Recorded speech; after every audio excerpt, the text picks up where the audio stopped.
Marami pa rin nating kababayan ang patuloy na naniniwala sa iba't ibang pamahiin tuwing Semana Santa. Kabilang dyan ang hindi paliligo ng Biyernes Santo at hindi pagbiyahe dahil delikado raw. Pero ang simbahang Katoliko, ano nga ba ang masasabi rito? Balita hatid ni Cedric Castillo.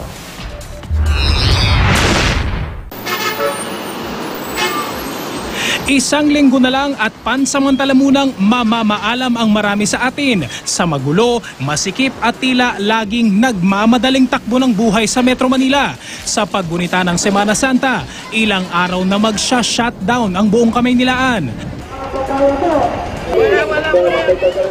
Napipinto na ang pakikipagsiksika ng marami sa mala-exodus na biyahe, bagay na taliwas sa isang paniniwalang tila na luma na. Huwag mag-travel masyado, yun, kasi prone to accidents daw pag mga ganun. Naniniwala ka na delikado pag Holy Week? Hindi rin po, kasi nasa bakasyon din. Bukod sa usaping paglalakbay, may iba pang saklaw ang ilang pamahiin kapag Semana Santa. May pangkalusugan. Start ng Holy Week, bawal na kami magtrabaho ng mabibigat. Mukha ng magbukpok or baka daw kami masugatan, hindi daw gagaling.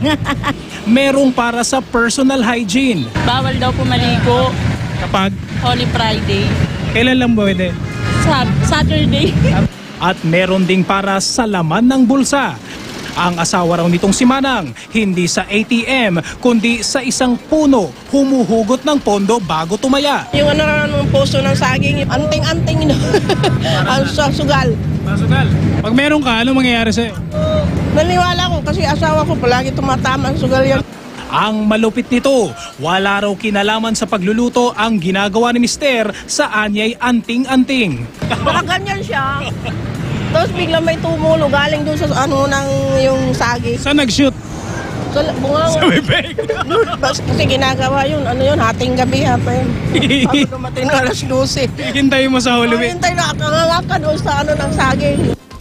Ayon sa isang cultural anthropologist, nananalaytay sa kamalayan ng tao ang paghahanap ng proteksyon, lalo pat kung kumpara sa kalikasan, wala siyang kalaban-laban. O nagre-resort sila sa relihiyon o kaya sa pamahiin o kaya sa magic para mabigyan ng kapanatagan ang kanilang loob. Feeling nila helplessness na lang. Pero dahil may ganitong mga paniniwala, nagkakaroon sila ng pag-asa na may paraan na maalpasan yung aking mga problema. Maraming paniniwala o pamahiin na sadya raw walang batayan. Gayunman, may ilan pa ring may kaukulang paliwanag. Pagkuha ng mga anting-anting, mga kapangyarihan, mas potent daw ito kapag Biyernes Santo dahil kadalasan ang mahal na araw, ang pinakamainit na panahon, at dito daw sinasabi na ang mga medicinal plants talagang pinaka-potent. Bawal gumala, huwag malikot at kung ano-ano pa. Kung tutuusin, maganda raw ang intensyon na pinag-ugatan ng maraming pamahiin sa kulturang Pinoy. Alam mo naman yung matatanda, may mga teknik para patahimikin, di ba? Tatakutin mo ngayon. Pag ikaw ay nagsisigaw sa Biyernes Santo, mapapatid ang lalamunan mo.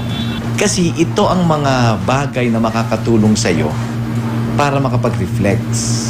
Pero hindi raw dapat dibdiban ang pagtanggap sa mga pamahiin dahil bukod sa may pagka-weirdo naman daw talaga ang iba rito, baka raw makalimutan natin na araw man ng kamatayan ng may likha, wala raw tayong dapat ipangamba.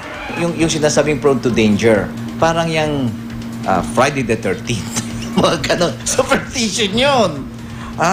Tandaan nyo nung ginawa ng Diyos ang daigdig, He made everything good. Cedric Castillo, GMA News.